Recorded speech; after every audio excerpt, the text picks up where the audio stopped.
সকালবেলা ছিল অপূর্ব সুন্দর একটা দিনের সম্ভাবনা। আকাশে মেঘ নেই, ঝকঝক করছে রোদ, নরম শীতের বাতাস।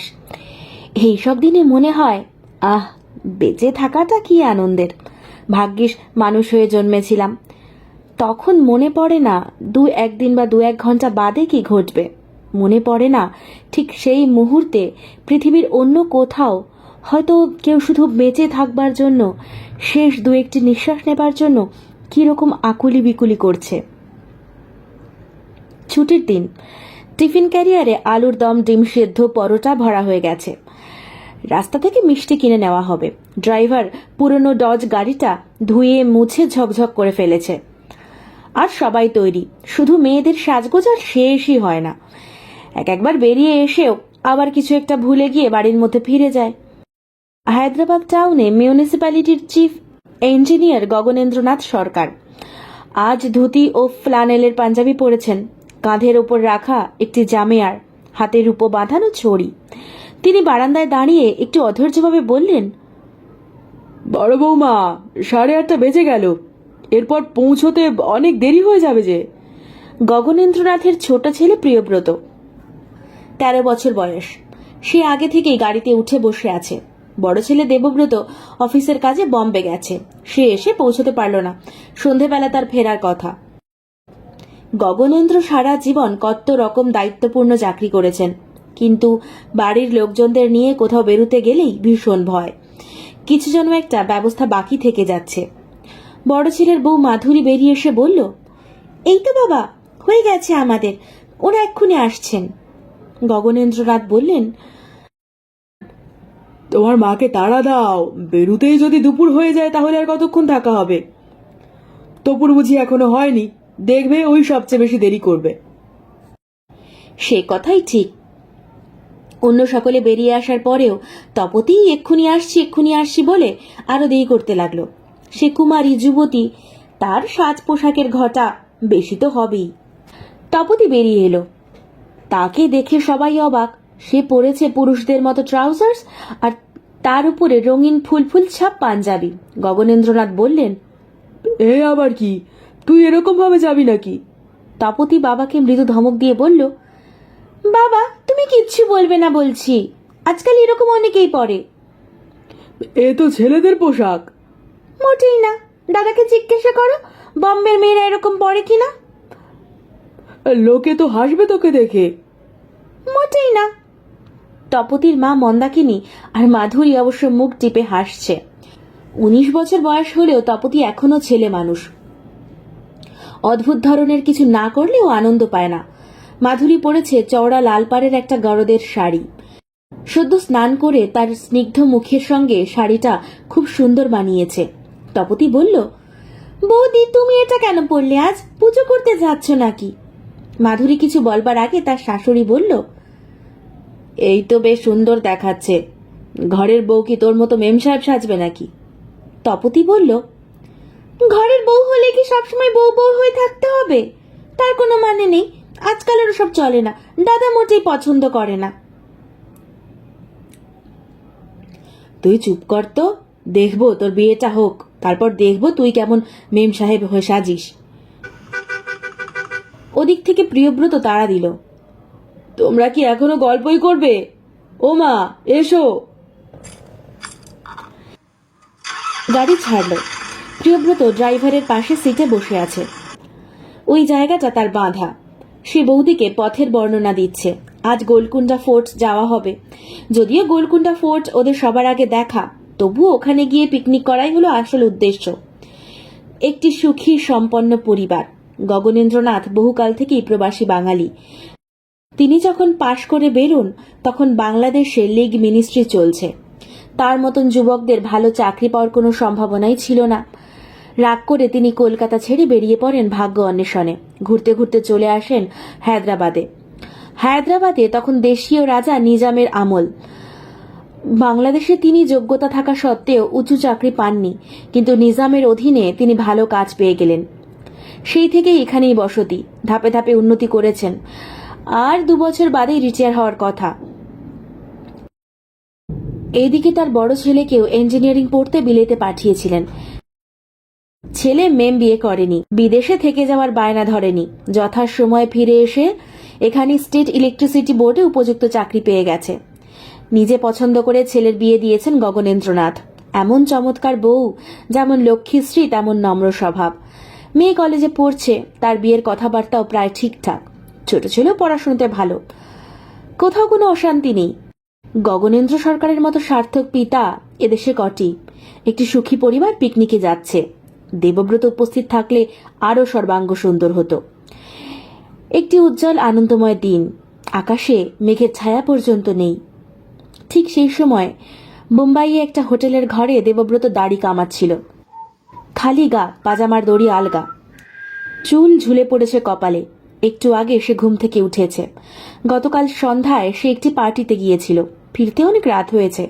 চোখে তার এখনো অতৃপ্ত ঘুমের চিহ্ন। দেবব্রতর সুন্দর স্বাস্থ্য, বেশ লম্বা প্রশান্ত কাঁধ, গৌরবর্ণ। ছেলেবেলা থেকেই তার খেলাধুলোর দিকে ঝোঁক। ছাত্র বয়সে ভালো ক্রিকেট খেলত, এখনো টেনিস খেলার অভ্যেস রেখেছে। প্রত্যেকদিন ঘুম থেকে উঠেই সে কয়েকবার ডন বৈঠক মেরে নেয়। দাড়ি কামাতে কামাতে দেবব্রত অন্যমনস্কভাবে ভাবছিল তার বাড়ির কথা। আজ সবাই পিকনিকে যাবে। দেবব্রত যোগ দিতে পারল না। কাল সন্ধ্যের পার্টির জন্য তাকে থেকে যেতে হলো। আজও দুপুরে কেবল কোম্পানির জেনারেল ম্যানেজারের সঙ্গে একটু কথা বলে নিতে হবে। তারপর সন্ধ্যের সময় প্লেন। 7:30টার সময় সে বাড়ি পৌঁছে যাবে। ততক্ষণ কি ওরা পিকনিক করে ফিরবে? দেবব্রতর ফর্সা মুখে দাড়ি কামাবার পর একটা নীলচে আভা পড়ে। আয়নার সামনে দাঁড়িয়ে সে ঠোঁট উল্টে চিবুকে হাত ঘষে দেখল। তারপর স্নান করতে ঢুকলো বাথরুমে। আজ ছুটির দিন। আজ তার বেশিক্ষণ বিছানায় শুয়ে শুয়ে আলস্য করার কথা। দেবব্রতর চোখের সামনে ভেসে উঠল মাধুরীর মুখখানা, তার টুসটুসে ঠোঁট। কাল রাতে সে বাড়ি ফিরতে পারেনি বলে মাধুরী নিশ্চয়ই খুব অভিমান করেছে। একটু রাগ করলে মাধুরীকে আরো সুন্দর দেখায়। মাধুরী এমনিতে খুব শান্ত, কখনো উঁচু গলায় কথা বলে না, কিন্তু সে রেগে গেলে কিরকম তেজি হয়ে যায়। সে পরিচয় শুধু দেবব্রত জানে। বিয়ে হয়েছে 4 বছর, কিন্তু দেবব্রত মাধুরীকে খুব বেশি সময় কাছে পায়নি। চাকরি পাওয়ার পরই দেবব্রতকে কানপুরে বেশ কিছুদিন থাকতে হয়েছিল ট্রেনিং এর জন্য। মাধুরীর বাবা মারা যাওয়ার আগে যখন খুব অসুখে ভুগছিলেন, তখন মাধুরীকে বাপের বাড়িতে গিয়ে থাকতে হয়েছিল 2 মাস। তাছাড়াও দেবব্রতকে প্রায় অফিসের কাজে বাইরে যেতে হয়। ট্যুর থেকে ফিরে প্রত্যেকবার মাধুরীকে তার নতুন বলে মনে হয়। স্নান করে বেরিয়ে দেবব্রত সারা গায়ে পাউডার ছড়ালো। এখন সে সম্পূর্ণ উলঙ্গ। হোটেলের একলা ঘরে এই অবস্থা থাকতে তার দ্বিধা হয় না। এই অভ্যেসটি রপ্ত করেছে সে বিলেত থেকে। দরজায় ঠকঠক শব্দ হতেই দেবব্রত বলল, 1 মিনিট। দ্রুত পোশাক পরে নিয়ে দেবব্রত দরজা খুলল। বেয়ারা ব্রেকফাস্ট নিয়ে দাঁড়িয়ে। ফলের রস, 2টি ডিমের পোচ, সেঁকা পাউরুটি, মাখন, কলা আর কফি। বেশ তৃপ্তি করে খাবার খেয়ে দেবব্রত হোটেলের ঘর থেকে বেরুলো। আবার সঙ্গে সঙ্গে ফিরে এসে সুটকেস থেকে টাকা পয়সাগুলো সব বার করে পকেটে ভরল। তারপর নিচে নেমে এসে হোটেল কাউন্টারে চাবি জমা দিয়ে বলল, আমি আজ বিকেল 6টার সময় চলে যাব। তার আগে আমার বিল তৈরি রাখবেন। দেবব্রত যখন চার্চ গেটে এসে পৌঁছল, তখন তাকে দেখে মনে হয় একটি পরিতৃপ্ত সুখী যুবা। তার চেহারা ও স্বাস্থ্য সুন্দর, জীবনে প্রতিষ্ঠিত, এবং সে পেয়েছে একটি শান্তিময় সংসার। খুব আরাম করে সিগারেট টানতে টানতে দেবব্রত একটি ট্যাক্সির জন্য অপেক্ষায় দাঁড়ালো। একটি পারিবারিক গল্পের নায়ক হিসেবে দেবব্রতকে বেশ চমৎকার মানায়। সে দেখতে সুন্দর এবং জীবনে প্রতিষ্ঠিত। সে একটি সংসারে সুখ আনতে পারে, আবার ভাঙনও ধরিয়ে দিতে পারে। সুখ ও আনন্দের একটা ভারসাম্য আছে। সামান্য সূক্ষ্ম পরিবর্তনই সে ভারসাম্য নষ্ট করে দেয়। যেমন এখানে দেবব্রত দাঁড়িয়ে, ওদিকে মোটর গাড়ি করে তার পরিবারের অন্যান্যরা পিকনিকে যাচ্ছে। এই দৃশ্যের মধ্যে কোনো খুঁত নেই। হঠাৎ একটু ভারসাম্য চলে গেলে? দেবব্রত এখন এই রাস্তার উপরেই দাঁড়িয়ে থাক, আমরা পিকনিক যাত্রীদের দেখি। গোলকুন্ডা দুর্গ বেশি দূরে নয়, মিনিট 20 মধ্যেই ওরা পৌঁছে গেল। অরঙ্গজেবের আমল থেকে পরিত্যক্ত এই দুর্গ আজও প্রচুর দর্শক আকর্ষণ করে। ছুটির দিন বলে বেশ ভিড়। গগনেন্দ্র দুর্গের প্রবেশ পথের কাছেই একটা চত্বরে জায়গা বেছে নিল বসবার জন্য। ভিড়ের মধ্যে যাবে না। ড্রাইভার জিনিসপত্র নামালো।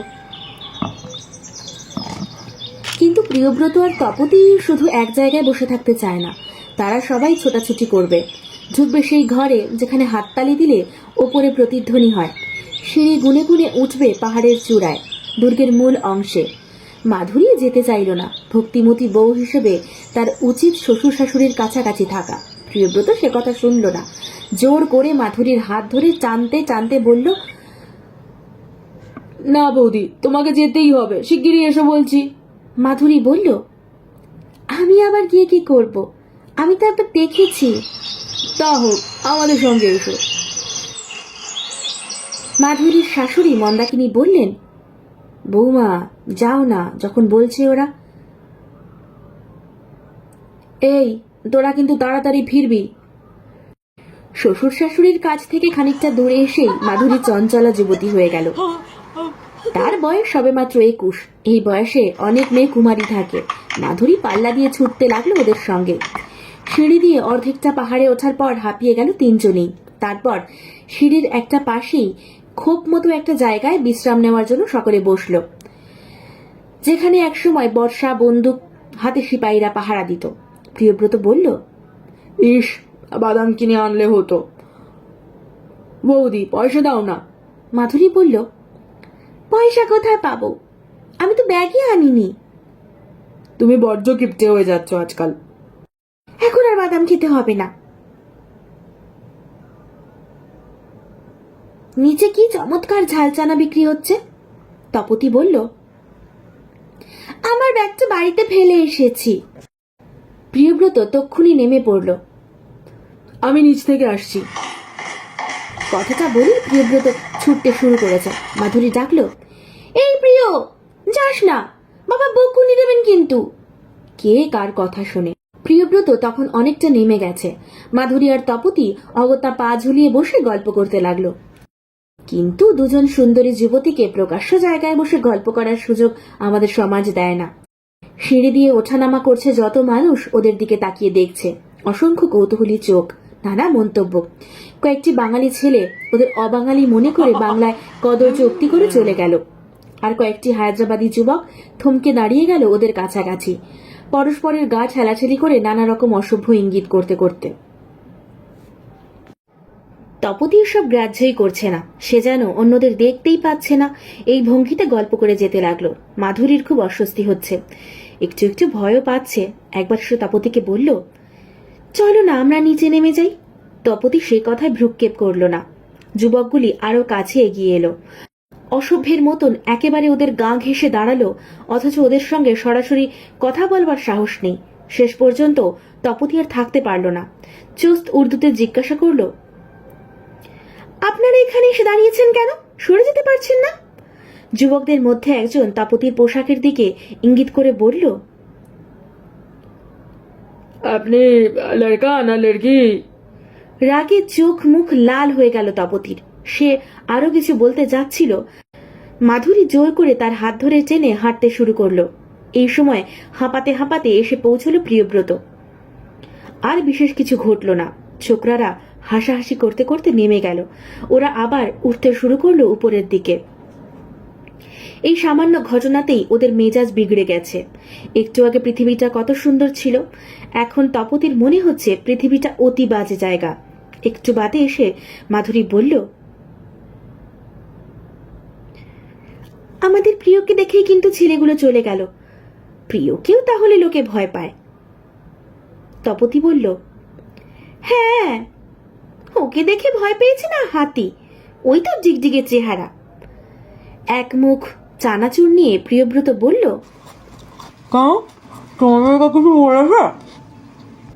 ওপরে ওঠার পর মেজাজটা আবার একটু একটু করে ভালো হতে লাগলো। ছোট্ট পাহাড়, তবুও ওপর থেকে বহু দূরের প্রান্তর পর্যন্ত দেখা যায়। আকাশ যেন অনেকটা কাছে। একসঙ্গে এতখানি আকাশ ও এতখানি পৃথিবী দেখলে মনটা একটু উদাস হয়ে যায়। মানুষ এজন্যই পাহাড়ে আসে। দুর্গের চূড়ায় ওরা অনেকটা সময় কাটালো। প্রিয়ব্রত তো নামতেই চায় না। মাধুরী তাড়া দিতে লাগলো। শেষ পর্যন্ত ওরা এলো দুর্গের শেষ ঘরটিতে। এই ঘরের একটা দেওয়ালে একখণ্ড বড় পাথর চাপা দেওয়া আছে। প্রিয়ব্রত জিজ্ঞাসা করলো, বৌদি, ওই পাথরটার পেছনে কি আছে জানো তো? কি? ওর পেছনে একটা মস্ত বড় সুড়ঙ্গ আছে। আগেকার রাজারা শেষ পর্যন্ত যুদ্ধে হেরে গেলে ওই সুড়ঙ্গ দিয়ে পালিয়ে যেতেন। এটা এখান থেকে আরম্ভ হয়ে একদম নদীর ধার পর্যন্ত গিয়ে শেষ হয়েছে। কি অন্ধকার! তাই বুঝি? ঢুকে দেখেছিস? এটার মধ্যে কেউ ঢোকে না। এটার মধ্যে নাকি দুটো মস্ত বড় অজগর সাপ আছে। একবার এক সাহেব ঢুকেছিল, তারপর তাকে আর খুঁজে পাওয়া যায়নি। সেজন্যই তো পাথর দিয়ে বন্ধ করে দিয়েছে এখন। দাদা যখন কলেজে পড়তো তখন দাদা একবার ঢুকতে চেয়েছিল। তোর মনে আছে দিদি? তপতি বলল, দাদার সবটাতেই বাড়াবাড়ি। প্রিয়ব্রত আবার দাদার বিষম ভক্ত। সে জোর দিয়ে বলল, দাদা ঢুকলে ঠিক বেরিয়ে আসতো। দাদার মতন সাহস কারণ নেই। দেবব্রত প্রসঙ্গে মাধুরী একটু অন্যমনস্ক হয়ে গেল, দু এক মুহূর্ত মাত্র। তারপরই সে প্রিয়ব্রতকে রাগাবার জন্য বলল, ইস, তোর দাদার কত সাহস আমার জানতে বাকি নেই। ইঁদুর দেখলে ভয় পায়। মোটেই না। নিচে নেমে দেখা গেল গগনেন্দ্র ইতিমধ্যে আর একজোড়া প্রৌঢ় মারাঠি দম্পতির সঙ্গে খুব ভাব জমিয়ে ফেলেছেন।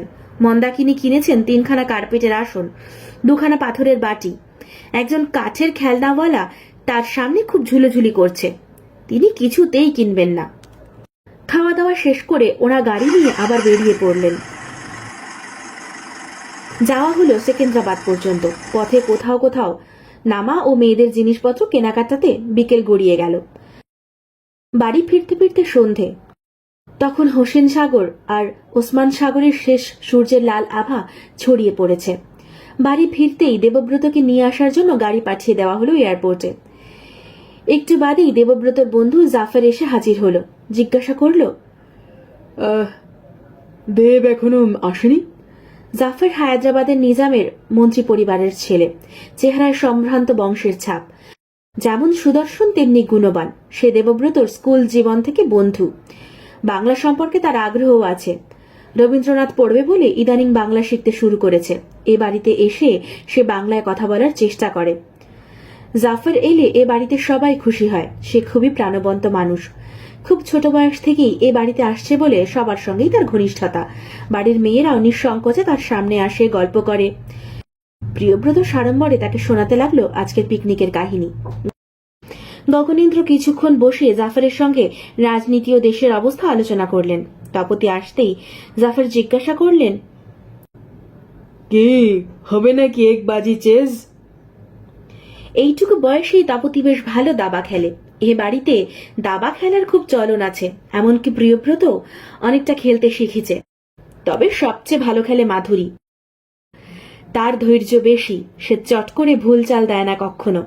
জাফরও এ খেলায় দুর্ধর্ষ। জাফর মিনিট 20 মধ্যে তপতিকে মাত করে দিল। মাধুরী তাকে চা ও জলখাবার দিতে এলে জাফর বলল, আরে বহু, তোমার দেখাই পাচ্ছি না। খেলা হবে একটু? মাধুরী হেসে বলল, আমার এখন সময় নেই। সন্ধেবেলা বুঝে দাবা খেলতে বসে। জাফর বলল, বুঝেছি, হাজবেন্ড আসছে তো স্পেশাল সব খাবার তৈয়ার হচ্ছে না? আপনিও রাত্রিরে এখানে খেয়ে যান না? আনইনভাইটেড কেন খাবো? একদিন ইনভাইট করে খাওয়ান। ইনভাইটের বাংলাটা কি হবে? Invite, let me see. বলবেন না, বলবেন না। জানি, আমন্ত্রণ। আমন্ত্রণ।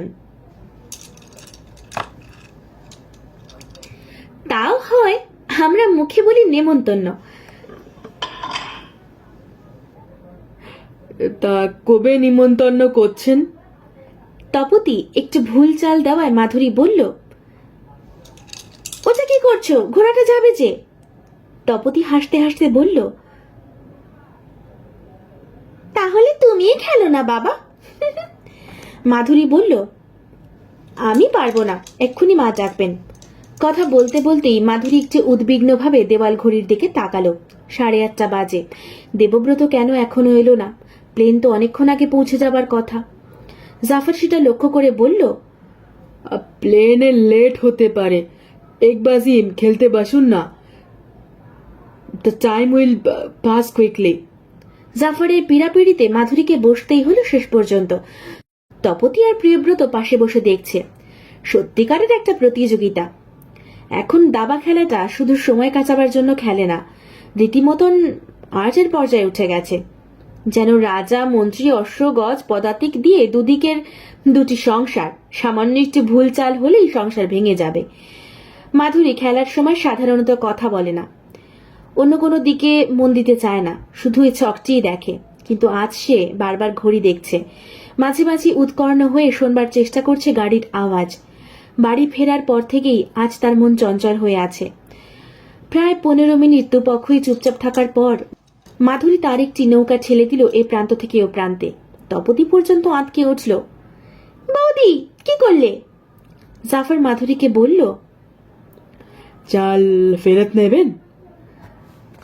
মাধুরী মুখ তুলে বলল, কেন? জাফর তার মন্ত্রীকে 3 ঘর এগিয়ে দিয়ে বলল, মাত, বুঝেছি আজ আপনার দিমাগ ঠিক নেই। আর নদিন আমি হেরে যাই, আজ আপনি এত সহজে। বাইরে গাড়ির শব্দ হলো। সবাই খেলা ছেড়ে বেরিয়ে এলো ঘর থেকে। গাড়িতে ড্রাইভার একা। গগনেন্দ্র ব্যগ্রভাবে জিজ্ঞাসা করলেন, প্লেন আসেনি? ড্রাইভার ঘাড় নাড়ল। প্লেন এসেছে, কিন্তু দেবব্রত ফেরেনি। গগনেন্দ্রের কপালে চিন্তার সিঁড়ি পড়ল। অস্ফুটভাবে বললেন, আজও এলো না, কোনো খবরও দিল না। দেবব্রত সেদিন বা তার পরের দিনও ফিরল না। কোন রকম কোনো খবরও এলো না তার কাছ থেকে। দেবব্রতর অফিসেও কোনো সন্ধান নেই। 2 দিন অপেক্ষা করার পর গগনেন্দ্র নিজেই গেলেন বোম্বাইতে। হোটেলে দেবব্রতর জিনিসপত্র সবই পড়ে আছে। 2 দিন আগে সে সকালবেলা বেরিয়ে সন্ধ্যাবেলা আসবে বলে আর ফেরেনি। সমস্ত হাসপাতাল ও থানায়ও খোঁজ খবর নেওয়া হলো। এমনকি মর্গে গিয়ে বহু পচা গলা মৃতদেহ দেখলেন গগনেন্দ্রনাথ, কিন্তু দেবব্রত কোথাও নেই। গগনেন্দ্র শক্ত চরিত্রের মানুষ, অজ্ঞান হয়ে গেলেন না বা ভেঙে পড়লেন না। তিনি ধরেই নিলেন তার ছেলে হঠাৎ কোনো কাজে কোথাও গেছে, খবর দেওয়ার সময় পায়নি। কি এমন কাজ হতে পারে তা অবশ্য বোঝার উপায় নেই। এবং যদিও দেবব্রত সারা জীবনে কখনো এরকম ভাবে বিনা খবরে কোথাও যায়নি, তবুও মানুষের জীবনে তো নিত্য নতুন ঘটনা ঘটতেই পারে। বোম্বাইয়ে গগনেন্দ্রনাথের পরিচিত ব্যক্তির সংখ্যা কম নয়। তারা অনুসন্ধানে যথাযথ সাহায্য করেছিলেন। কেউ কেউ বললেন, হয়তো কোনো কারণে দেবব্রতর স্মৃতি নষ্ট হয়ে যেতে পারে। কিন্তু এটা এমনই গল্পের মতন ঘটনা যে গগনেন্দ্র বিশ্বাস করতে পারলেন না। বোম্বাইয়ে নির্মিত অনেক ফিল্মে এ ধরনের ঘটনা ঘটে যায় বটে, কিন্তু জীবনে সব বিশ্বাসযোগ্য নয়। দিন 4 বোম্বাইতে থাকার পর তিনি ফিরে এলেন। এই 4 দিন তিনি নিজেও বাড়িতে কোনো খবর দেওয়ার সময় পাননি। ফলে বাড়ির লোক যে কত বেশি উদ্বিগ্ন হয়ে থাকবে সেটাও তার খেয়াল হয়নি। ফিরে এসে যখন তিনি বুঝতে পারলেন, তখন তিনি ভাবলেন যে তিনি নিজে যেমন বোম্বাইতে নানা কাজে ব্যস্ত থেকে খবর দেওয়ার সময় পাননি, দেবব্রতও নিশ্চয়ই সেরকম কোনো ব্যাপারে ব্যস্ত রয়েছে, হয়তো কোনো বিপন্ন বন্ধুকে সাহায্য করবার জন্য। হায়দ্রাবাদে ফিরে গগনেন্দ্র বিশেষ কিছু ভাঙলেন না, শুধু বললেন, দেবব্রত বিশেষ কাজে অন্য জায়গায় গেছে, ফিরতে 2-1 দিন দেরি হবে। সে টেলিগ্রাম পাঠিয়েছিল, কিন্তু ডাকের যোগাযোগে এসে পৌঁছয়নি। বাড়ির সকলের সামনে তিনি একদিন পিয়নকে আচ্ছা করে ধমক দিলেন। 1 মাসের মধ্যে দেবব্রত ফিরে এলো না, কিংবা কোনো খবরও দিল না। গগনেন্দ্রনাথ আরও একবার বোম্বাই ঘুরে এলেন। নতুন কোনো সংবাদ নেই। 1 মাস আগে একদিন সকালবেলা গগনেন্দ্রনাথের একজন পরিচিত ব্যক্তি দেবব্রতকে চার্চ গেটের কাছে রাস্তার উপর দাঁড়িয়ে থাকতে দেখেছিলেন। 2-1টা কথাও বলেছিলেন। দেবব্রত তখন খুবই স্বাভাবিক এবং উৎফুল্ল ছিল। তারপর কেউ তাকে দেখেনি। সে যেন পাতলা হাওয়ার মতো অদৃশ্য হয়ে গেছে। হায়দ্রাবাদে চৌধুরী পরিবারের দৃশ্যটি এখন কিরকম? সবাই আছে, শুধু দেবব্রত নেই। দেবব্রত তো প্রায় থাকে না। মাঝখানে বেশ কিছুদিন বিলেতে গিয়েছিল, কিংবা কানপুরের ট্রেনিংয়ে, কিন্তু তখন তার চিঠি আসতো। এখন চিঠি আসে না। শুধু এর জন্যই কত কিছু বদলে যায়। মন্দাকিনী কান্নাকাটি শুরু করে দিয়েছেন। গগনেন্দ্রর কোনো স্রোত বাক্য তিনি আর মানেন না। শেষ পর্যন্ত তিনি নাওয়া খাওয়া পর্যন্ত ছেড়ে দিলেন। মাধুরীকে দুঃখ ও শোকের চেয়েও একটা অসহ্য বিস্ময়বোধ যেন একেবারে অসাড় করে দিয়েছে। সে কিছুই বুঝতে পারছে না। যতই কাজ থাক, দেবব্রত তাকে কোনো খবর না দিয়ে এতদিন বাইরে থাকবে, এটা সে কিছুতেই বিশ্বাস করতে পারে না, কিছুতেই না। প্রিয়ব্রত আর তপতি একেবারে চুপচাপ হয়ে গেছে। বাড়িতে যতক্ষণ ওরা থাকে একেবারে জোরে কথা বলে না। ওরা ছেলে মানুষ, ওদের পক্ষে কিচ্ছু করার সাধ্য নেই। অথচ দাদা নিরুদ্দেশ হয়ে যাওয়ার ব্যাপারটা ওরা কিছুতেই সহ্য করতে পারছে না। সবচেয়ে বিস্ময়কর ব্যাপার এইটা, দেবব্রতর চরিত্রের মধ্যে এতদিন এমন কোনো সামান্য চিহ্ন তারা দেখতে পায়নি, যাতে এখন বোঝা যেতে পারে যে সে কখনো এমন কোনো কাজ করবে। তাহলে তার বড় রকমের বিপদ হয়েছে। কিন্তু এত বড় একটা মানুষকে তো কেউ জোর করে ধরে রাখতে পারে না। শুধু শুধু তাকেই বা রাখতে যাবে কেন? গগনেন্দ্রনাথ তার চেহারায় একটা প্রশান্ত গাম্ভীর্য রক্ষা করে চলেছেন। নিয়মিত অফিসে যান। সারা ভারতবর্ষ জুড়ে যেখানে তার যত বন্ধু বান্ধব পরিচিত লোক আছে প্রত্যেকের কাছে খবর পাঠিয়েছেন দেবব্রতর খোঁজ করার জন্য। পুলিশ বিভাগকে সক্রিয় করে তুলেছেন। দেবব্রতর বন্ধু জাফরের সঙ্গে উঁচু মহলের যোগাযোগ আছে। সে তার বন্ধুকে খুঁজে বার করার জন্য যথাসাধ্য চেষ্টা করছে, কিন্তু দেবব্রত কোথাও নেই। বাড়িতে অনুপস্থিত দেবব্রতর চেয়েও বেশি চিন্তার কারণ হয়ে উঠলেন মন্দাকিনী। তিনি স্নানাহার বন্ধ করায় সবাই তাকে নিয়ে এখন বেশি ব্যস্ত। মন্দাকিনীকে কিছুতেই টলানো যায় না। তিনি জেদ ধরেছেন যে দেবব্রতর খোঁজ না পাওয়া পর্যন্ত তিনি কোনো খাবার মুখে তুলবেন না। নানা রকম মিথ্যে সান্ত্বনা বাক্য তাকে শুনিয়েও কোনো ফল হয়নি। সন্তানের মৃত্যুর সংবাদ পেলেও তো মায়েরা অধিকাংশ সময় সামলে ওঠে, কিন্তু এটা যে অন্যরকম। কয়েকদিন না খেয়ে থাকার ফলে মন্দাকিনীর একটা ছোট্টখাটো হার্ট অ্যাটাক হয়ে গেল। হাসপাতালে পাঠাতে হলো তাকে। 3-4 দিন সবাইকে গভীর উদ্বেগের মধ্যে রেখে তিনি আবার সুস্থ হয়ে উঠলেন। হাসপাতালের পরিচর্যাতেই তিনি আবার বেঁচে উঠলেন বলা যায়। বাড়িতে ফিরিয়ে আনার পর তাকে অনেকটা শান্ত মনে হলো। শরীর অসুস্থ থাকলে শরীরের জন্যই অনেকখানি চিন্তা থাকে, অন্য চিন্তা তেমন প্রবল হতে পারে না। 3 মাস কেটে গেছে। এর মধ্যে দেবব্রতর মৃতদেহ পাওয়া যায়নি বলে তার মৃত্যুর সম্ভাবনার কথা কেউ উল্লেখ করে না।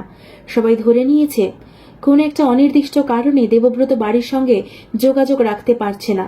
অনেকেই বলছে যে সে নাকি সন্ন্যাসী হয়ে গেছে, যদিও তার চরিত্রের সঙ্গে এটা একেবারেই মেলে না। ঠাকুর দেবতা বা ধর্মের প্রতি তার কখনো কোনো টান ছিল না। এমনিতেই সে দয়ালু স্বভাবের। মানুষের দুঃখ কষ্ট দেখলে দুর্বল হয়ে যায়, কিন্তু ভাগ্য কিংবা নিয়তি মানে না। ভারতের নানা প্রান্তের সংবাদ সংগ্রহকরা নানা রকম গুজব পাঠাতে লাগলো। কেউ বলল তাকে হরিদ্বারে দেখা গেছে, কেউ বলল সেতুবন্ধ রামেশ্বরে, কেউ বলল গোয়ায় গিয়ে সে পুলিশের হাতে ধরা পড়ে এখন জেলখানায় আছে। অনর্থক কয়েকবার ছোটাছুটি করতে হলো গগনেন্দ্রকে। তারপর তিনি হাল ছেড়ে দিলেন। শুধুই রইল প্রতিনিয়ত প্রতীক্ষা। দেবব্রত যে কোন দিন ফিরে আসবে। যে সুখী পরিবারটিকে আমরা প্রথমে দেখেছি, মাত্র একটি দাবার ঘুঁটি সরিয়ে নেওয়ায় তার কি পরিবর্তন হলো দেখা যাক। প্রথমেই স্বাস্থ্যভঙ্গ হলো দুজন প্রৌঢ়ের। মন্দাকিনীকে দেখলেই বোঝা যায় তিনি আর কোনোদিনই সুস্থ সমর্থ হয়ে উঠবেন না। অধিকাংশ সময় তিনি শয্যাশায়ী। যদিও নিজের খাওয়া বাথরুমে যাওয়ার জন্য অন্যের সাহায্য নিতে হয় না এখন। গগনেন্দ্রকে বাইরে থেকে দেখলে কিছু বোঝা যায় না, শুধু তার মুখে হঠাৎ বয়সের ছাপ পড়েছে। এতকাল তার দীর্ঘ ঋজু চেহারা দেখে কিছুই বোঝা যেত না। শরীরে তেমন কোনো রোগও ছিল না, কিন্তু এই সময় চাপা চিন্তা ও ভাবনায় গগনেন্দ্র একই সঙ্গে ব্লাড প্রেশার ও ডায়াবেটিসে আক্রান্ত হলেন। বাড়িতে সে কথা কারোকে জানালেন না। তপতির বিয়ে ঠিক হয়েছিল জবলপুরের এক পাত্রের সঙ্গে, বলাই বাহুল্য সে বিয়ে পিছিয়ে গেল।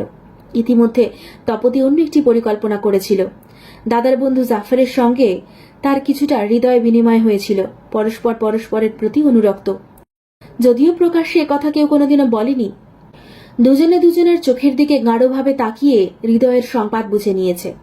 পাত্র হিসেবে জাফর অতিমাত্রায় যোগ্য। সে যেমন রূপবান তেমনি ভদ্র ও শিক্ষিত। একমাত্র বাধা হচ্ছে জাতের প্রশ্ন। বাধা দুপক্ষ থেকেই। জাফরের বনেদি বংশ, অন্য জাতের মেয়েকে বিয়ে করলে তার পরিবারের লোক কিছুতেই সমর্থন করবে না।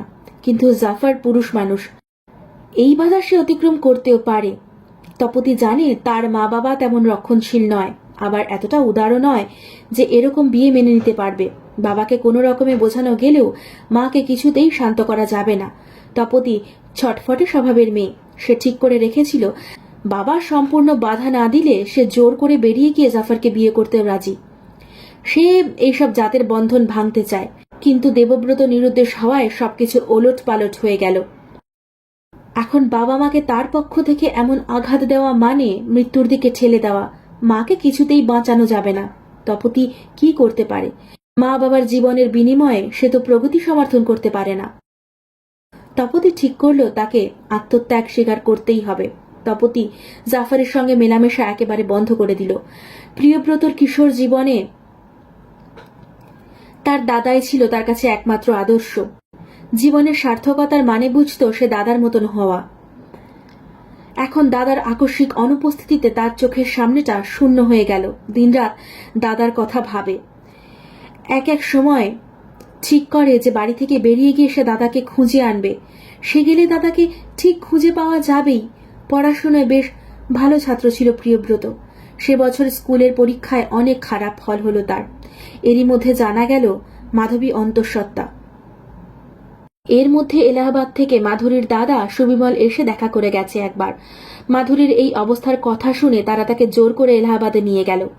সুবিমলের ব্যবহার একটু রুক্ষ ধরনের। তার কথাবার্তা শুনে বোঝা গেল যে দেবব্রত ফিরে না এলে মাধুরীকে আর এখানে পাঠানো হবে না। গগনেন্দ্রনাথ নিচু গলায় কি যেন বলতে গেলেন। সুবিমল কানেই তুলল না। মাধুরী মুখ নিচু করে রইল, যেন এই বিষয়ে তার কোনো মতামত নেই। এলাহাবাদে মাধুরীর শৈশব এবং কৈশোর কেটেছে, তার মধুর স্মৃতি এলাহাবাদে।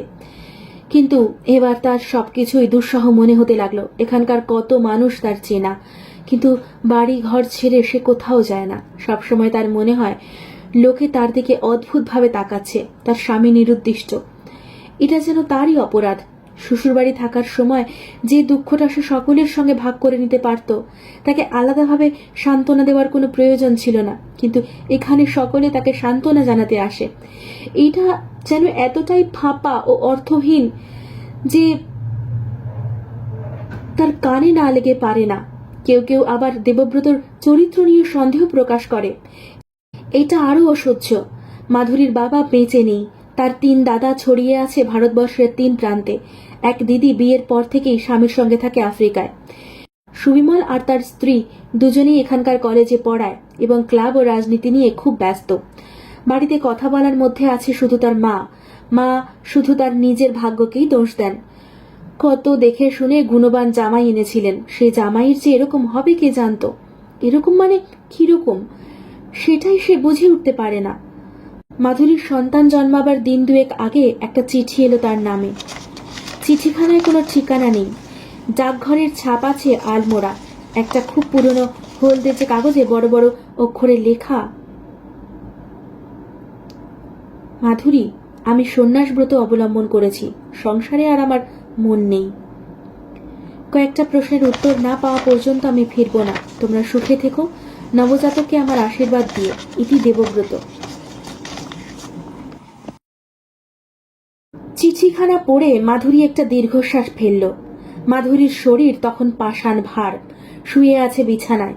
চিঠিখানা আসায় একটুও চাঞ্চল্য এলো না। ঠোঁটের কোণায় একটু ক্লিষ্ট হাসি ফুটে উঠল। শান্ত স্বভাবের মেয়ে হলেও মাধুরী খুব বুদ্ধিমতী। এ চিঠি যে দেবব্রত লেখেনি এ কথা বুঝতে তার মুহূর্তেও দেরি হলো না।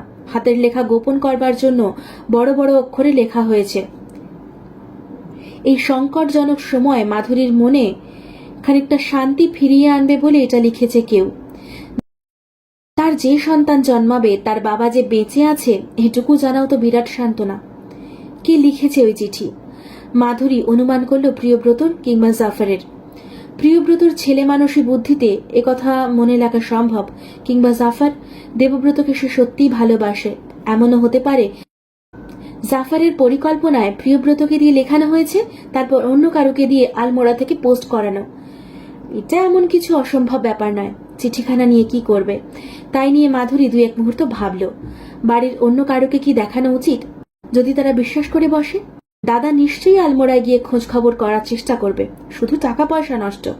এর আগেও এরকম হয়েছে কয়েকবার। অন্য কোনো মেয়ে হলে নিশ্চয়ই একবার অন্তত সন্দেহের দোলায় দুলত। হতেও তো পারে চিঠিখানা সত্যি দেবব্রত লিখেছে। মাধুরী কিন্তু এরকম দুর্বলতাকে মনে একটুও স্থান দিল না। সে জানে, একমাত্র সেই জানে দেবব্রত তাকে কোন ভাষায় চিঠি লিখবে। দ্বিধা না করে মাধুরী চিঠিখানা ছিঁড়ে ফেলল কুচি কুচি করে। অন্য কারুর চোখে পড়ার দরকার নেই। যথাসময়ে মাধুরী একটি পুত্র সন্তান জন্ম দিল। ফুটফুটে সুন্দর চেহারা, তবে তার ওজন মাত্র 5 পাউন্ড। সুবিমল মন্তব্য করলেন, তাতে কি হয়েছে? জন্মের সময় নেপোলিয়ানও ওইটুকুনি ছিল। আগের রাত্রে গগনেন্দ্র এসেছেন প্রিয়ব্রতকে সঙ্গে নিয়ে। গগনেন্দ্র গিনি দিয়ে নাতির মুখ দেখলেন, অনেকক্ষণ চেয়ে রইলেন শিশুটির দিকে। তার চোখ দিয়ে জল গড়িয়ে এলো। একটি শিশু এসেছে এই পৃথিবীতে, তার জন্য কেউ প্রাণ খুলে আনন্দ করতে পারছে না। মাধুরী হাসপাতাল থেকে বাড়ি ফেরার পর গগনেন্দ্র ফিরে গেলেন হায়দ্রাবাদে। প্রিয়ব্রত থেকে গেল। পরীক্ষা হয়ে গেছে, তার স্কুল ছুটি। সে সব সময় বৌদির কাছাকাছি থাকে, বাচ্চাটাকে হাসাবার চেষ্টা করে। ডিকশনারি দেখে 110টা নামের লিস্ট বানিয়েছে বাচ্চাটার জন্য। কোনোটাই মাধুরীর পছন্দ হচ্ছে না। মাসখানেকের মধ্যে বাচ্চাটা এত প্রাণচঞ্চল দেখাতে লাগলো যে প্রিয়ব্রত আর মাধুরী ওকে নিয়েই ব্যস্ত থাকে সারাক্ষণ। দেবব্রতর অনুপস্থিতির কালো ছায়াটা এখন আর চোখে পড়ে না। মাধুরী প্রিয়ব্রতকে সেই চিঠিটার কথাও বলেনি। যদিও প্রিয়ব্রতর উৎসুক মুখ দেখে তার মনের বিশ্বাসটাই দৃঢ় হয়েছে যে প্রিয়ব্রত এই চিঠির কথা জানে। সে নিজেই একবার বলেছিল, বৌদি যে যাই বলুক, আমার দৃঢ় বিশ্বাস দাদা বেঁচে আছে, ঠিক বেঁচে আছে। মাধুরী হেসে বলেছিল, ঠিক আছে, তুই একটু বড় হ, তারপর তোর দাদাকে খুঁজে আনিস।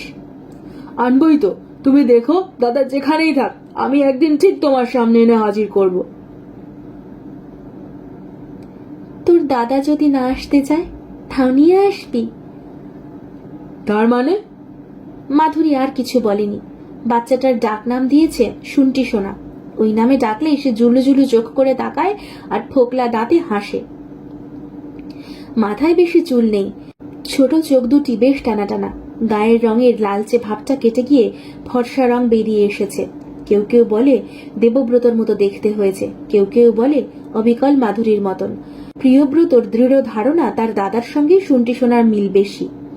মাধুরী হাঁটা চলা শুরু করার পর প্রিয়ব্রতর সঙ্গে মাঝে মাঝে বাগানে বেড়াতে যায়। তাদের বাড়ির সামনেই ছোট্ট একখানা বাগান আছে, বেশ শীত। দুজনের গায়েই ভালো করে শাল জড়ানো। মাধুরীর কোলে বাচ্চাটা, গরম জামায় মোড়া, শিরশির করছে হাওয়া। এক্ষুনি বিকেল শেষ হবে। প্রিয়ব্রত অনেক কথা বলে যাচ্ছিল। মাধুরী বাধা দিয়ে বলল, তোর তো এবার স্কুল খুলবে, তোকে তো চলে যেতে হবে। আমি এই শনিবার চলে যাব।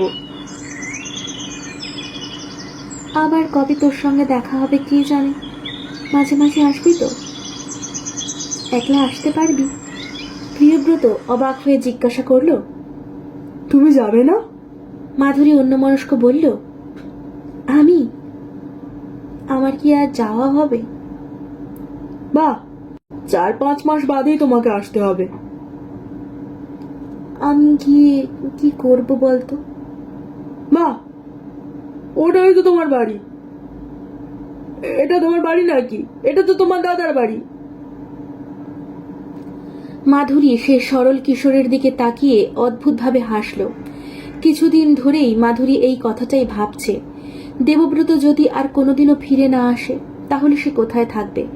স্বামী ছাড়া শ্বশুর বাড়িতে কি থাকা মানায়? এদিকে দাদার বাড়িতেই সে চিরকাল থাকবে কি করে? দাদা কোনোদিনও আপত্তি করবে না, কিন্তু তাছাড়া এখন সে আর একা নয়। এখন তার ছেলেকে মানুষ করে তোলার দায়িত্ব আছে। মাধুরী খুব ভালোভাবেই জানে তার শ্বশুর গগনেন্দ্রনাথ তাকে হায়দ্রাবাদে নিয়ে যেতে চাইবেনি, তার নিজের জন্য না হলেও নাতির সাহচর্যে সান্ত্বনা পাবার জন্য। কিন্তু প্রশ্ন হচ্ছে, মাধুরীর পক্ষে ঠিক কোথায় থাকা উচিত? সে দেখেছে অল্প বয়সী বিধবারা শ্বশুরবাড়িতে না থেকে বাপের বাড়িতেই থাকে। যদিও মাধুরী বিধবা নয়, কিন্তু সে জানে না সে বিধবা কিনা। সে মাছ মাংস খায়, রঙিন শাড়ি পরে। এর চেয়ে বিধবা হলেই তার অবস্থা অনেক সরল হতো। মাধুরী বুঝতেও পারে না কার সঙ্গে এই বিষয়ে সে আলোচনা করবে। প্রিয়ব্রত বড্ডই ছেলে মানুষ, সে কি এসব বুঝবে? প্রিয়ব্রত যাবার আগের দিন সন্ধ্যাবেলা দোতলার বারান্দায় বসে মাধুরী তার ছেলেকে ফিডিং বটলে দুধ খাওয়াচ্ছিল। মাধুরীর মা আর প্রিয়ব্রত সেখানে রয়েছে। মাধুরীর মা শোনাচ্ছিলেন ভাওয়াল সন্ন্যাসীর কাহিনী। এমন সময় শুনতি শোনা দুবার হেঁচকি তুলে তার চোখ বিস্ফারিত করলো। তার হাত পা যেন বেঁকে যাচ্ছে, কাঁদবার চেষ্টা করেও কাঁদতে পারছে না।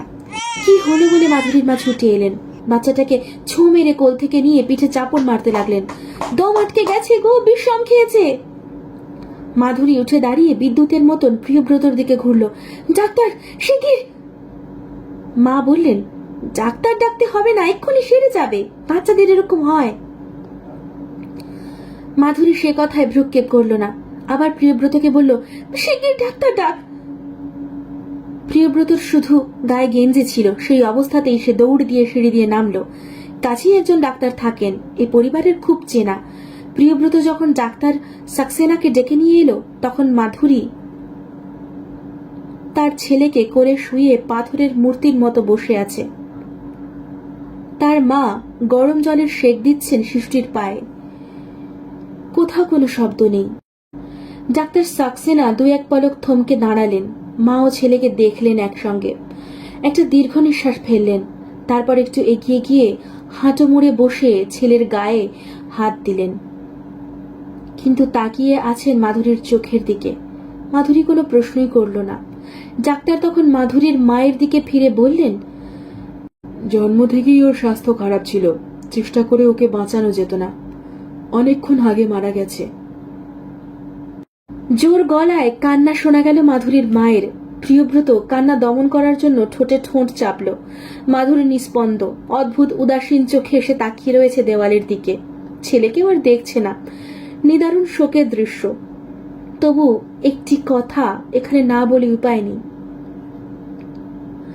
মাধুরীকে তখন অসম্ভব সুন্দর দেখাচ্ছিল, যাকে বলে শিল্পের সৌন্দর্য।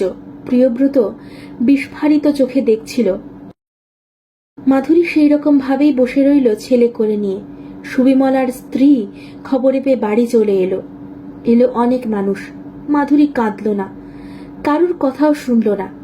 একসময় তার কোল থেকে বাচ্চাটিকে তুলে নেওয়া হলো। প্রিয়ব্রত মাধুরীর বাহু ধরে অনুনয় করে বলল, বৌদি, বৌদি ওঠো, বৌদি। ঘোর লাগা মানুষের মতো মাধুরী উঠে দাঁড়ালো। তারপর ঘরে গিয়ে শুয়ে পড়ল বিছানায়। রাত অনেক বেড়েছে, অন্যান্যদের শোক উচ্ছ্বাস কমে এসেছে। ওইটুকু শিশুর মরাকে সারা রাত বাড়িতে রাখার কোনো মানে হয় না। সুবিমল তাকে কোলে তুলে নিয়ে চলল গোরস্থানের দিকে। নতুন করে কান্না শুরু করলেন মাধুরীর মা। অনেক দূর পর্যন্ত সেই বুক খালি করা কান্না শোনা গেল। মাধুরী বোধহয় ততক্ষণে ঘুমিয়ে পড়েছে। গোরস্থানে 5-6 জন মাত্র মানুষ। অল্পক্ষণেই শিশুটিকে সমাধিস্থ করা হয়ে গেল।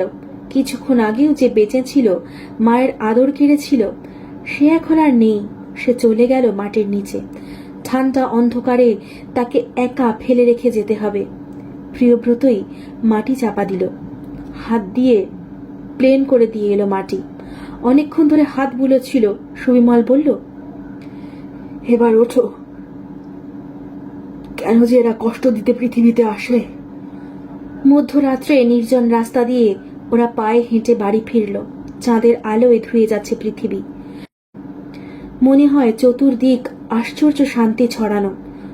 কত বাড়িতে ঘুমন্ত মানুষ আজ সুখ স্বপ্ন দেখছে। শুধু ওরা ফিরে আসছে এক শিশুকে মাটির তলায় নির্বাসন দিয়ে। সদর দরজার কাছেই দাঁড়িয়ে মাধুরী, তার চুল খোলা, চোখের দৃষ্টি উদ্ভ্রান্ত। সুবিমল তাকে দেখে উৎকণ্ঠিত হয়ে বলল, এ কি, তুই নিচে নেমে এসেছিস কেন? চল চল। এই প্রথম কান্নায় ভেঙে পড়ল মাধুরী। প্রিয়ব্রতর হাত দুটো চেপে ধরে আকুল গলায় বলল, প্রিয়, ওকে ফিরিয়ে এনে দে, ওকে ফিরিয়ে এনে দে। আমি আর পারছি না, আমি আর পারছি না।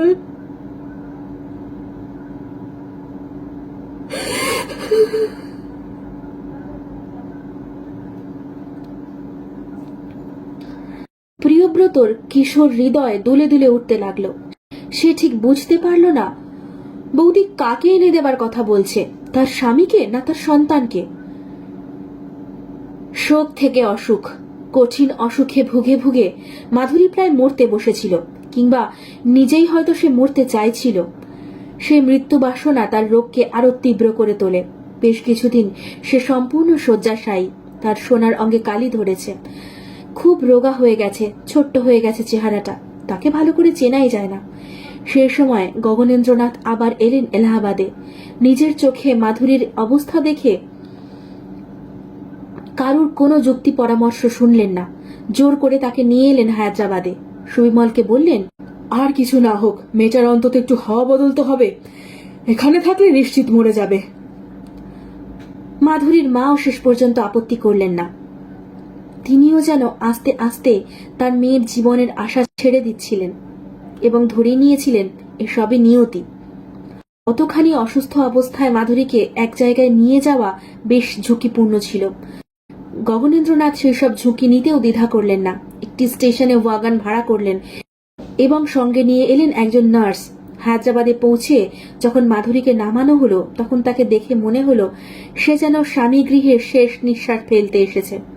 সপ্তাহখানেক বাদে মাধুরীর অবস্থার পরিবর্তন দেখা দিল। সে সেরে উঠতে লাগলো আস্তে আস্তে। প্রিয়ব্রত আর তপতি তার সেবা করে প্রাণ দিয়ে। ওরা যেন মনে মনে একটা প্রতিজ্ঞা করে ফেলেছে, ওরা বৌদিকে কোনো কষ্ট পেতে দেবে না। মাধুরীর মতন এরকম নরম সুন্দর মানুষ এতটা দুঃখ কষ্ট পাওয়া কি তাকে মানায়? মাধুরী আবার উঠে দাঁড়িয়েছে, হাঁটাচলা করতে পারে। সন্ধ্যাবেলা দাবা খেলে, জাফর আসে, আড্ডা গল্প হয়। মাঝে মাঝে হাসির আওয়াজও শোনা যায় এ বাড়িতে এখন। দেবব্রতর নাম কেউ আর উচ্চারণ করে না, অথচ এখনো আলনায় দেবব্রতর জামা ঝুলছে। তার টুথব্রাশ, দাড়ি কামাবার সরঞ্জাম সবই সাজানো আছে আগের জায়গায়। বাইরে যাবার সময় দেবব্রত আলাদা সেট নিয়ে যেত। দেবব্রতর চিঠিপত্র ফিতে দিয়ে বেঁধে রাখা আছে আলমারিতে। মাধুরীর বিছানায় এখনো পাশাপাশি দুটো বালিশ পাতা হয়। অতিরিক্ত বালিশটা সরিয়ে নেবার কথা কেউ কখনো ভাবেনি। মাধুরী যখন সম্পূর্ণ সেরে উঠেছে, ফিরে পেয়েছে আগেকার স্বাস্থ্য, তখন জাফর একদিন বলল, চলিয়ে না ভাবি, একবার আমরা পিকনিকে যাই। প্রিয়ব্রত আর তপতি লাফিয়ে উঠল। এমন চেঁচামেচি শুরু করে দিল যে মাধুরী আপত্তি করার কোনো সুযোগই পেল না। দেবব্রত নিরুদ্দেশ হবার পরই 1 বছর, মাধুরীর সন্তান মারা যাবার পর 3.5 মাস ওরা আবার পিকনিকে গেল, ঠিক আগের বারের মতন। তবে এবার মন্দাকিনী যেতে রাজি হলেন না। গগনেন্দ্র যাবার কথা ছিল, কিন্তু শেষ মুহূর্তে কাজে আটকে গেলেন। তাতে পিকনিক মন্দ হলো না। গগনেন্দ্র বরং ওদের যাবার জন্য নিজেই বেশি তাড়া দিতে লাগলেন। সেদিনও একটা সুন্দর দিন, সেই আগের মতন, কিন্তু সুখের চেহারা অন্যরকম এখন। হোসেন সাগর নামে যে বিরাট জলাশয় আছে, আজকের পিকনিক সেখানে। জাফর একটা লঞ্চ জোগাড় করেছে। ঝকমকে নীল আকাশের নিচে গভীর উত্তাল জল। লঞ্চটা সারসের মতন তরতর করে এগুচ্ছে। মাধুরীর মুখখানা কখনো কখনো বিষণ্ণ হয়ে গেলেও আবার আনন্দের রশ্মি ফুটে উঠছে। প্রকৃতির এই উচ্ছল সৌন্দর্যের কাছে এসে কিছুতেই সবসময় বিষণ্ণ থাকা যায় না। তাছাড়া জাফর মাঝে মাঝেই কৌতূহলের ফোয়ারা ছোটাচ্ছে। বেশ ভালো বাংলা শিখেছে সে, কথায় কথায় রবীন্দ্রনাথের কবিতা আবৃত্তি করে। একসময় জাফর জিজ্ঞাসা করল, আচ্ছা ভাবি, আপনাদের হিন্দুদের কি নিয়ম আছে, স্বামীর যদি ট্রেস না পাওয়া যায় তবে কতদিন অপেক্ষা করতে হয়? মাধুরী ফ্যাকাশে হেসে বলল, আমি জানি না। তপতি বলল, 12 বছর। জাফর বলল, ওরে বাবা, এ বড় নিষ্ঠুর নিয়ম, 12 বছর কষ্ট পেতে হবে। মাধুরী বলল, আমি তো কষ্ট পাচ্ছি না।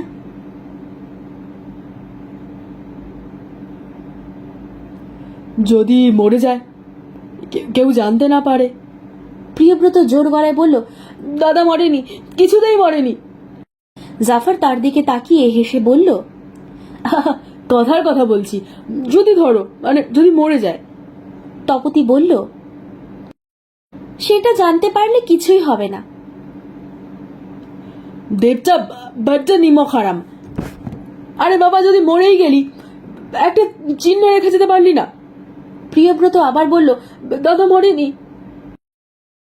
জাফর তার কাঁধে হাত রেখে বলল, তুমি ঠিক বলেছো প্রিয়, আমারও তাই মনে হয়।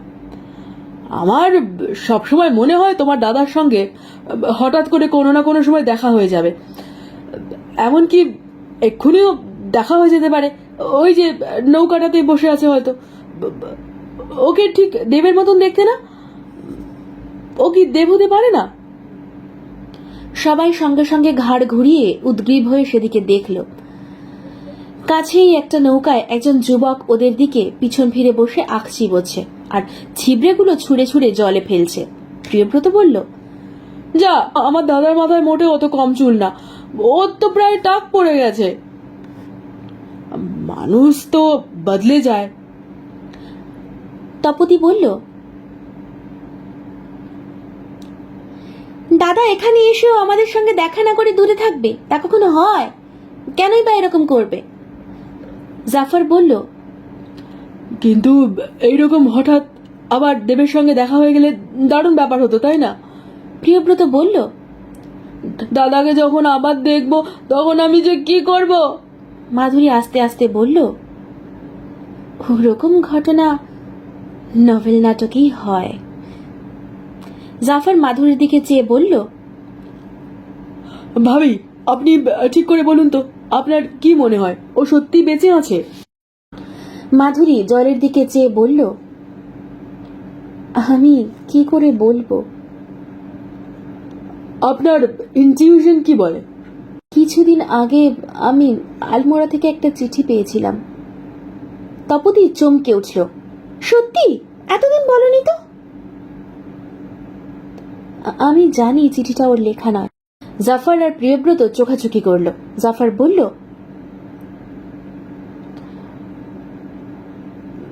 এখন আর গোপন করার দরকার নেই, ওটা প্রিয়ব্রত লিখেছে, আমি ওকে লিখতে বলেছিলাম। আমি জানতাম। প্রিয়ব্রত একটু অপ্রস্তুতভাবে বলল, বৌদি, ওই চিঠিটা লেখা কি আমার অন্যায় হয়েছিল? না, আমি ঠিক বুঝেছিলাম। জাফর আবার বলল, ভাবি, আপনি সত্যি করে বলুন না, আপনার কি ধারণা? এটা খুব ইম্পর্টেন্ট। আপনি স্ত্রী, আপনার মন ঠিক জানবে। মাধুরী খুব আস্তে আস্তে বলল, আমার ধারণা ও বেঁচে নেই। প্রিয়ব্রত বলল, বৌদি কি বলছো? তা হতেই পারে না। ও যদি বেঁচে থাকতো তাহলে যেখানেই থাক আমাকে চিঠি না লেখার কোনো কারণ নেই। আমি তো ওর সঙ্গে কোনোদিনও ঝগড়া করিনি। হয়তো জোর করে ওকে কেউ আটকে রেখেছে। 1 বছর ধরে। বিশ্বাস হয় তোর? কিংবা ধরো কোনো কারণে যদি স্মৃতি নষ্ট হয়ে যায়? সেরকম গল্পে হয়, সত্যি সত্যি কি কখনো হয় নাকি? হতেও তো পারে, পৃথিবীতে কত কিছুই তো হয়। আমরা আগে কখনো সেরকম শুনিনি। জাফর বলল, আচ্ছা, ধরা যাক যদি সত্যি দেবের মেমরি নষ্ট হয়ে যায়, আর সেই অবস্থায় আমরা তাকে যদি খুঁজে পাই, তখন কি হবে? প্রিয়ব্রত বলল, কি হবে মানে? তাকে কিরকম ভাবে মেনে নিতে পারবে? শরীরটা কি মানুষ, না তার স্মৃতিটা মানুষ? মেমরি না থাকলে শুধু তার চেহারাটাই চিনব, কিন্তু তখন সে আর আমার বন্ধু, তোমার দাদা কিংবা ভাবিজির হাজবেন্ড থাকবে না। নিশ্চয়ই থাকবে। তুমি ছেলে মানুষ, তুমি ঠিক বুঝতে পারছো না। ভাবিজি, আপনি কি তাকে হাজবেন্ড হিসেবে তখন মেনে নিতে পারবেন? সমাজ আমাকে মেনে নিতে বলবে। আপনি নিজে? জানি না, ভেবে দেখিনি। জাফর বলল, আমিও বুঝতে পারি না। দেব নিজে ইচ্ছে করে লুকিয়ে না থাকলে এতদিনেও তার ট্রেস পাওয়া যাবে না? এ হতেই পারে না। মরে গেলেও তার ডেড বডি পাওয়া যেত। আমার মনে হয় সে ইচ্ছে করেই কোথাও, অথচ আপনি বলছেন সে বেঁচে নেই। তপতি বলল, আমার কলেজের এক বন্ধুর বাবার কি হয়েছিল জানেন? কলকাতার রাস্তা দিয়ে হাঁটতে হাঁটতে হঠাৎ হার্ট ফেল করেন।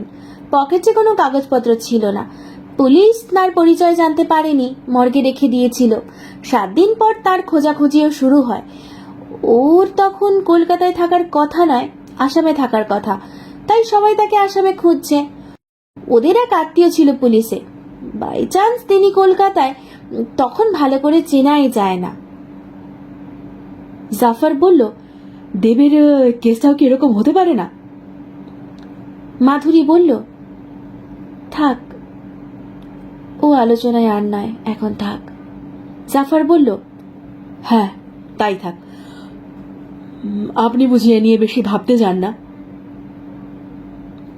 এই কয়েক মাস অনেক ভেবেছি, ভাবতে ভাবতে সহ্যের সীমা ছাড়িয়ে গেছে, আর বেশি ভাবলে বোধহয় পাগল হয়ে যাব।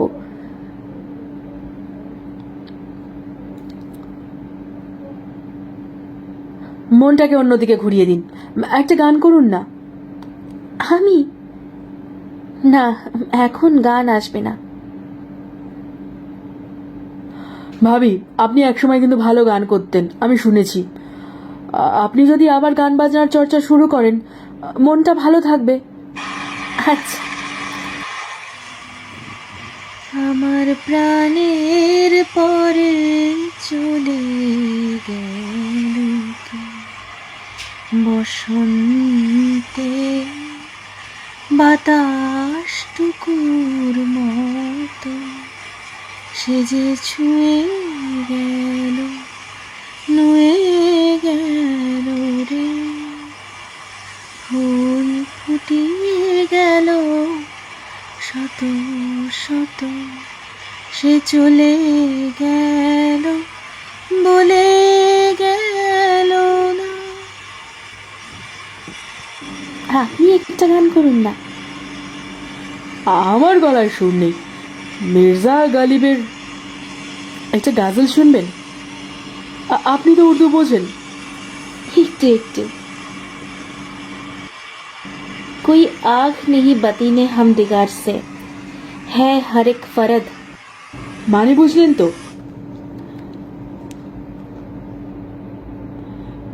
কার মনে যে কি আছে আমরা কিছুই বুঝি না। পৃথিবীর সব মানুষই যেন বইয়ের না পড়া পাতা। প্রিয়ব্রত বলল, বাহ, চমৎকার, আর একটা বলুন। জাফর আরো কয়েকটা গজল শোনালো, তারপর একটা গান করলো তপতি। প্রিয়ব্রত শুনিয়ে দিল নজরুল ইসলামের কবিতা। খানিকটা সময় হালকাভাবে কেটে গেল। এখন রোদ চড়া হয়ে উঠেছে। ওদের পরিকল্পনা আছে ওপারে পৌঁছে খাওয়া দাওয়া হবে। প্রিয়ব্রত বলল, জাফরদা, আমাদের নাম্বার দরকার কি? জলের উপরে থাকি না। ইস, আমার ইচ্ছে হচ্ছে সাঁতার কাটতে, একটু সাঁতার কেটে নেব। প্রিয়ব্রত সত্যি সত্যি ঝাঁপিয়ে পড়ার উদ্যোগ করল। মাধুরী তাকে বাধা দিয়ে বলল, না প্রিয়, এখানে সাঁতার কাটতে হবে না, অনেক জল। প্রিয়ব্রত হাসতে হাসতে বলল, তাতে কি হয়েছে, আমি খুব ভালো সাঁতার জানি, আমার কিচ্ছু হবে না। প্রত্যেক বছর এখানে একজন করে ডুবে যায়। আমার কিচ্ছু হবে না, তুমি দেখো। না, তুই নামবি না। জাফর বলল, নামুক না, ক্ষতি কি, ভয়ের কিছু নেই, বোট তো কাছেই থাকবে। মাধুরী তবু এমন দৃঢ় স্বরে না বলতে লাগলো যে সবাই চমকে গেল। প্রিয়ব্রত আস্তে আস্তে বসে বসে বলল, আচ্ছা ঠিক আছে, নামবো না। একটুক্ষণ সবাই চুপচাপ। মাধুরী নিজেই আবার বলল, প্রিয়, তুই রাগ করলি? আচ্ছা, পাড়ের কাছে যাই, ওখানে সাঁতার কাটিস। প্রিয়ব্রত বলল, না, রাগ করিনি। জাফর বলল, আপনি এমন জোরে বকুনি দিলেন যে আমরা শুদ্ধ ভয় পেয়ে গেলুম। মাধুরী এবার হাসল, বলল, আমার যখন বিয়ে হয় তখনও কত ছোট ছিল, 8-9 বছর বয়স, খুব দুষ্ট ছিল, ওকে বকুনি দেওয়া আমার অভ্যেস হয়ে গেছে। আপনাকে দেখলে মনে হয় না আপনি কাউকে বকতে পারেন। আর কাউকে পারি না, শুধু ওকে পারি। হোসেন সাগর পার হয়ে ওরা নামলো একটা নির্জন জায়গায়, ছোটখাটো একটা জলঙ্গের কাছে। কাছাকাছি কোনো বাড়ি ঘর নেই। লঞ্চ থেকে 17 ইঞ্চি নামিয়ে পাতা হলো মাটিতে, খোলা হলো খাবারের বাস্কেট। জাফর বলল, ইস, দাওয়ার সেটটা আনতে হতো। প্রিয়ব্রত বলল, না নেই ভালো হয়েছে, পিকনিক করতে এসে বুঝি কেউ দাবা খেলে? তাহলে এখন কি করা হবে? কেন আপনারা স্নান করবেন না? তুমি সাঁতার কাটার কথা এখনো বলোনি দেখছি। ওই জায়গাটায় জল বড্ড নোংরা। আজ সাঁতার কাটা নয়, বন্ধই থাক। এখানে বেশ ছায়া আছে, বসে বসে এমনি গল্প করা যাক। মাধুরী এতক্ষণ বাদে লক্ষ্য করল জাফর আজ সর্বক্ষণ প্রিয়ব্রত আর তার সঙ্গে বেশি কথা বলছে। তপতির সঙ্গে সরাসরি কোনো কথা বলেনি, এমনকি তপতির মুখের দিকেও পর্যন্ত তাকায়নি। জাফরের ব্যবহার অত্যন্ত ভদ্র ও মার্জিত। মাধুরীর শোক দুঃখ ভোলাবার জন্য তার প্রতি বেশি মনোযোগ দেবে এটা অস্বাভাবিক নয়, কিন্তু তপতিকে এড়িয়ে যাচ্ছে কেন? এর আগে তপতির সম্পর্কে জাফরের বেশ উৎসাহ তো সে লক্ষ্য করেছে। এর মধ্যে কি অন্য কিছু ঘটে গেল? জাফর কথায় কথায় জানালো যে শিগগিরই একটা স্কলারশিপ নিয়ে বিলেতে চলে যাচ্ছে। কথাটা শুনে তপতি চমকে উঠে একবার জাফরের দিকে তাকিয়ে চোখ নামিয়ে নিল। মাধুরীও অবাক হলো। ইংরেজ জাতি সম্পর্কে জাফরের মনোভাব এতকাল বিরূপ ছিল, ইউরোপীয় সভ্যতার প্রতি কোনো মোহই ছিল না। তবু জাফর হঠাৎ বিলেতে যাচ্ছে কেন? মাধুরী জিজ্ঞাসা করল। কতদিনের জন্য? জাফর উদাসীন হয়ে বলল, ঠিক নেই, দেখা যাক। বিলেতে থাকতে আপনার ভালো লাগবে? আস্তে আস্তে মানিয়ে নেব। মাধুরী চুপ করে গেল। তপতি আঙুল দিয়ে 17 ইঞ্চির উপর দাগ কাটছে। প্রিয়ব্রত একটু দূরে দাঁড়িয়ে গাছ থেকে ফুল পাড়বার চেষ্টা করছে। জাফর একটা সিগারেট ধরালো, কুনুইয়ে হেলান দিয়ে শুয়ে দূরের দিকে তাকিয়ে বলল, দেব যদি এখানে থাকতো, আমি তাহলে বিলেত যেতাম না। অনেকটা দেবের জন্যই আমাকে যেতে হচ্ছে। মাধুরী এই কথার অর্থটা পুরোপুরি বুঝল না, খানিকটা যেন আভাস পেল, কিন্তু কোনো প্রশ্ন করল না। তপতি উঠে চলে গেল প্রিয়ব্রতর কাছে। এরপর 4 বছর কেটে গেছে। গগনেন্দ্রনাথ চাকরি থেকে রিটায়ার করেছেন। প্রিয়ব্রত স্কুল ফাইনাল পাশ করেছে, বিয়ে হয়েছে তপতির। সে থাকে এখন জবলপুরে। আরও অনেক কিছু বদলেছে। সময়ের সঙ্গে সঙ্গে অনেক কিছুই অবধারিতভাবে বদলায়। দেবব্রতর অনস্তিত্ব এখন সহ্য হয়ে মেনে নেওয়া হয়েছে। দৈবাত বাড়িতে কোনো আত্মীয় স্বজন এলেই দেবব্রতর প্রসঙ্গ ওঠে, না হলে নিজেদের মধ্যে ও বিষয়ে তারা সাধারণত আলোচনা করে না। কখনো হয়তো প্রিয়ব্রত খাবার টেবিলে বলে ফেলে,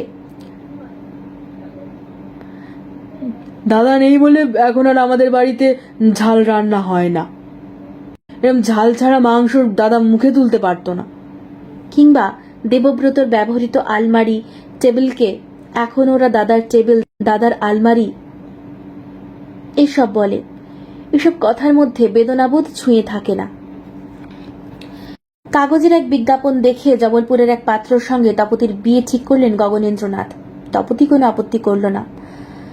আজকাল আর তার সাজ পোশাকের উগ্রতা নেই, বাড়ির বাইরে বেশিক্ষণ থাকে না, মায়ের সেবা করে। জাফর বিদেশে চলে গেছে। জবলপুরের পাত্রটি বেশ ভালো। ছেলেটির নাম পরিতোষ চৌধুরী, সরকারি হাসপাতালের ডাক্তার, উপযুক্ত বংশ। ছেলেটিকে দেখে গগনেন্দ্রনাথের খুবই পছন্দ হয়ে গেল, কিন্তু পাত্রের দাবি বড্ড বেশি। এত দিতে গেলে গগনেন্দ্রনাথের সঞ্চয়ের টাকার আর কিছুই থাকবে না। তবু তিনি দ্বিধা করলেন না, একটি মাত্র তার মেয়ে। তাছাড়া এই ছেলেটির সঙ্গে তার মেয়ের ঠিকুজি কুষ্ঠির অদ্ভুত একটা মিল দেখা গেছে। গগনেন্দ্রনাথ আগে এসব বেশি মানতেন না, কিন্তু এখন তিনি দুর্বল হয়ে পড়েছেন। মেয়ের কপালে যাতে কোনোদিনই দুর্ভাগ্য না আসে এ সম্পর্কে তিনি সাধ্য মতন ব্যবস্থা করে যেতে চান। খুব ধুমধাম করে বিয়ে হয়ে গেল তপতি।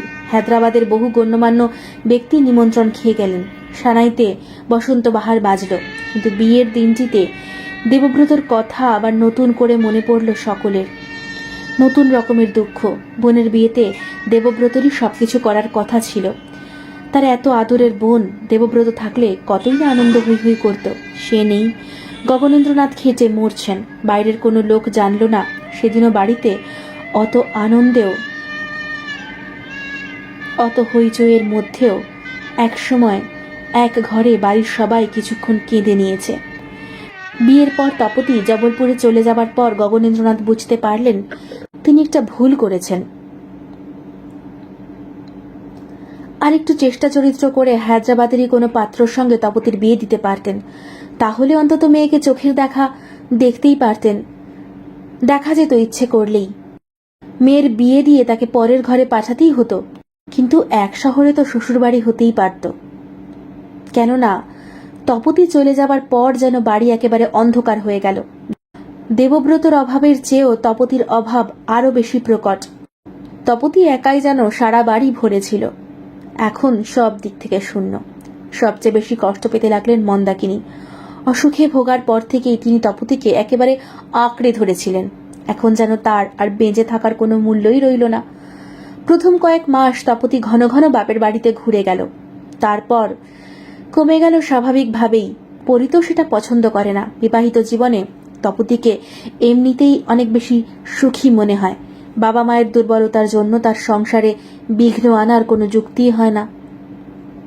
গগনেন্দ্রনাথ তপতিকে আনবার জন্য পীড়াপিড়ি করেন না।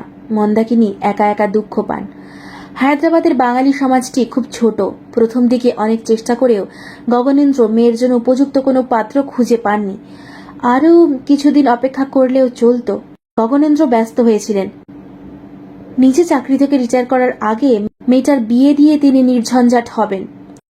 কিন্তু তপতিকে বিয়ে দিয়ে দূরে পাঠিয়ে দেওয়ার পর হায়দ্রাবাদ তার অসহ্য লাগতে লাগলো। এই শহর এখন তার কাছে নিষ্প্রাণ। তখন মনে পড়ল কলকাতার কথা। একসময় তিনি ভেবে রেখেছিলেন চাকরি জীবন শেষ হলে তিনি আবার সপরিবারে কলকাতায় ফিরে যাবেন। শেষ জীবনটা বাংলার বাতাসের নিঃশ্বাস নিয়েই কাটাবেন। কিন্তু দেবব্রত হায়দ্রাবাদে চাকরি পাওয়ায় সে পরিকল্পনা তিনি পরিত্যাগ করেছিলেন। ছেলে থাকলে তিনি আর অন্য জায়গায় যাবেন কি করে? যখন দেবব্রতই নেই, তার ফিরে আসার সম্ভাবনাও এখন আর মনে স্থান পায় না। তাহলে এখানে থেকে আর লাভ কি? দেবব্রতর বিয়ের ঠিক আগেই তিনি ভাড়া বাড়ি ছেড়ে এই বাড়িটি কিনেছিলেন। বাংলো ধরনের একতলা বাড়ি, ভারী সুন্দর। এখন আর হে বাড়িটিও ভালো লাগে না। রিটায়ার করার মাসখানেক আগে গগনেন্দ্র বাড়ির সকলকে নিয়ে কলকাতা থেকে বেরিয়ে এলেন। সঙ্গে নিয়ে গেলেন মাধুরীকেও। মাধুরী মাঝে একবার বাপের বাড়ি ঘুরেও এলো। তপতির বিয়ের সময় সেই যে এসেছিল আর যায়নি। সে বুঝেছে তপতির অভাবটা তার শ্বশুর এখন তাকে দিয়েই কিছুটা মেটাতে চান। সে এখন যেন এ বাড়ির পুত্রবধূ নয়, অনেকটা মেয়ের মতন। অনেককাল বাদে কলকাতায় এসে গগনেন্দ্রনাথের খুব ভালো লেগে গেল। পুরনো দিনের চেনা বন্ধু বান্ধব ও আত্মীয় স্বজনের সাথে গল্প করে বেশ আরাম হয়। প্রিয়ব্রত এর আগে কখনো কলকাতায় আসেনি। অনেক গল্প শুনেছে। তার দারুণ উৎসাহ। তার গোপন ইচ্ছে কলকাতায় এসে কলেজে পড়ার। ক্যালকাটা ইউনিভার্সিটি থেকে ডিগ্রি নেওয়ার দাম অনেক বেশি। গগনেন্দ্র মনস্থির করে ফেললেন। টালিগঞ্জের কাছে একটা ছোটখাটো বাড়ি বেশ পছন্দ হয়ে গেল। দরদাম করে ফিরে এলেন হায়দ্রাবাদে। এখানকার বাড়িটা বিক্রি করে দিলেন। রিটায়ার করার পর 1 মাসের মধ্যেই হায়দ্রাবাদের সঙ্গে সব সম্পর্ক ঘুচিয়ে চলে এলেন কলকাতায়। প্রিয়ব্রত ভর্তি হল সেন্ট জেভিয়ার্স কলেজে। কলকাতায় এসে মেয়ের কথা ভেবে গগনেন্দ্রের আবার আফসোস হলো। আর কিছুদিন অপেক্ষা করলে কলকাতাতেই তপতির বিয়ে দিতে পারতেন। কলকাতায় তো আর সুপাত্রের অভাব নেই। জবলপুরের জামাইয়ের সম্পর্কে তিনি খুব খুশি নন। তপতি অবশ্য চিঠিতে কোনো অভিযোগের কথা লেখে না, বরং অনেক উচ্ছ্বাসী থাকে। কিন্তু তিনি কানাঘুষে খবর পেয়েছেন পরিতোষের একটু চরিত্র দোষ আছে। বিয়ের ঠিক আগেই একজন নার্সের সঙ্গে তার নাম জড়িয়েছিল। পরিতোষের নামে একটা কেলেঙ্কারি ছড়িয়েছিল। তিনি তপতিকে চিঠি লিখেছেন, পরিতোষ কি কলকাতায় সে ডাক্তারি শুরু করতে পারে না? তার টালিগঞ্জের বাড়িতে জায়গা আছে। এর উত্তরে পরিতোষ নিজেই জানালো যে জবলপুরে তাদের 3 পুরুষের বাস। সেসব ছেড়ে কলকাতায় আসার কোনো প্রশ্নই ওঠে না। গগনেন্দ্র আর উচ্চবাচ্য করলেন না। টালিগঞ্জের বাড়িটা ছোট হলেও বেশ খোলামেলা। ট্রাম লাইন থেকে একটু দূরে নিরিবিলিতে।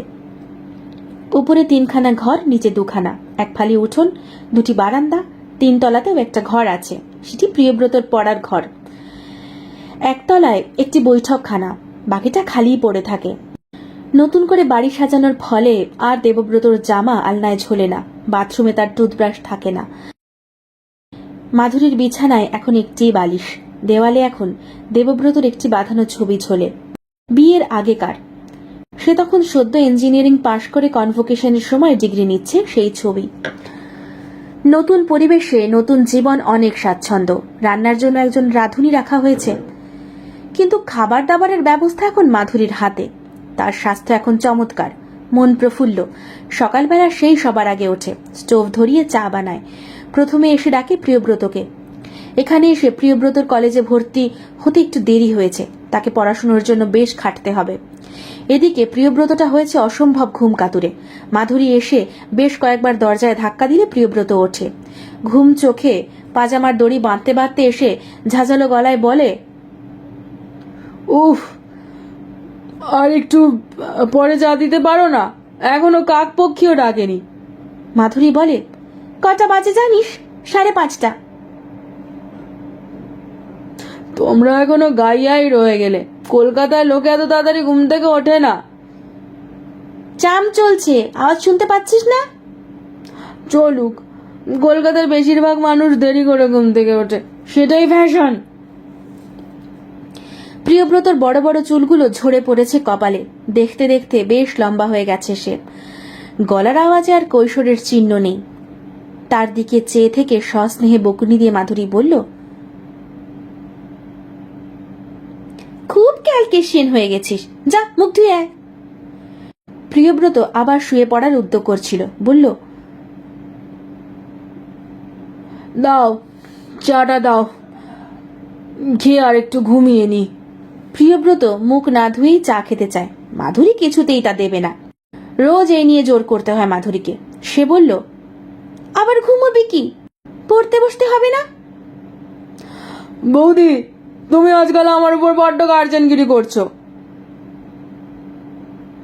করবো না? বাবা কিছু বলেন না। দুজনে সেখানে বসেই চা খেয়ে নেয়। কলকাতা শহর তখন আস্তে আস্তে জাগছে।